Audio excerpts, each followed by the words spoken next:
አንድ ማወቅ ያለባችሁ ነገር እርግጠኛ ሆኜ የምነግራችሁ ነገር አብይ አህመድ ሰግጦ ፈምሶ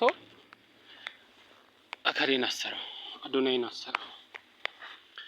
ራስን ያሳሰርከው ከፈለክ ራስን ሰግጠህ የምታወራ አብይ አህመድ ያንተ ቡና መጠጫ አይደለም። የተከበረ የሀገር መሪ፣ እናት፣ አባት የሚያበላ የሚያጠጣ አገርን አቅፎ ደግፎ የያዘ እችን ሀገር ያሳደገ መሪ ሰግጦ ያንተ ጓደኛ ነው እንዴ? እኩያህ ነው እንዴ? እኩያህን ጅበላ እንዴ? ሂድ እኩያህን ፈልግ። ባለጌ! ስንት አይነት ሰው ነው ያለው? ስንት አይነት ባለጌ ሰው አለ ግን በዚህ ምድር ላይ እግዚኦ መሐረነ ክርስቶስ።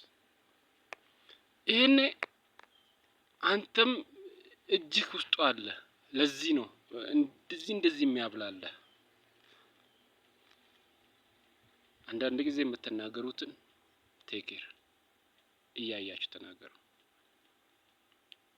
ከዚች ከቆሻሻ ጥፍርን ያክል እኮ ምንም የማታመጡ ሰዎች ናቸው እኮ ዝም ብለህ ወጥተህ በሚዲያ ላይ በምን በቲክቶክ በምናምን የምታወራ ባለጌ። ለማንኛውም ፌዴራል ፖሊሶች ታንኪው፣ ህግ ማስከበራችሁን ቀጥሉበት፣ ትመሰገናላችሁ። እግዚአብሔር ይጠብቃችሁ። እግዚአብሔር ከእናንተ ጋር ይሁን።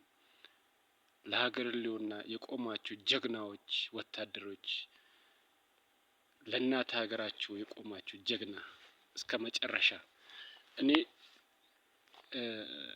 ያለኝን ፍቅርና ክብር ለወታደሮች ነኝ እንጃ። እኔ በፊት ስንከፋፈል አከሌ ባከሌ ምናምን እያለ ስናወራ የነበረን ወታደሮች አሁን አንድ ስንሆን ገርሞኛል። በሀገር ህልውና ላይ ለካ እውነትም ኢትዮጵያ ለዘላለም ትኑር። ኢትዮጵያ ለዘላለም ትኑር። አትደራደርም። የኢትዮጵያ ጀግና ድርድር በሀገሩ ላይ ድርድር አያውቅም። አመሰግናቸዋለሁ። መሪያችንን አባታችን እናታችን የሀገር መሪ ያለ እረፍት ደከመኝ ሰለቸኝ ሳይል ትንሹም ትልቁም እየሰደበው የሚመራ መሪ እንደ አብይ አህመድ አይገኝም። የትም ብትሄዱ አይገኝም፣ የለም።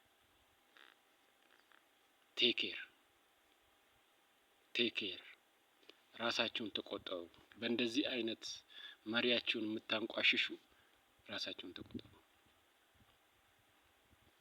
ኢትዮጵያን እንኳን አይደለም ሀገር ውስጥ ሀያል ሀገራት ያከበራት፣ ሀያል ሀገራት የሚረዳት፣ ሀያል ሀገራት እንዴት እንደሚያዩት እንዴት እንደሚያከብሯት፣ እናንተ ግን ቆሻሾች ናችሁ። የእውነት ለሀገራችሁ ክብር የማይገባችሁ እኔ እንጃ። አንዳንድ ሰዎች አላችሁ በብር የምትላላኩ፣ እናንተን ነው እንጂ ሁሉን አይደለም። በብር የምትላላኩ በጣም ቆሻሾች ናቸው። እግዚአብሔር ልቦና ይስጣችሁ። አብይ አህመድ ግን እንድች በጣት አትነኩት። እውነቱን ነው የምነግርህ። እንደዚህ በጣት የሚነካው ሰው የለም። እንኳን በጣት አይደለም በምላስም ከእንግዲህ በኋላ ታቆሚያለሽ።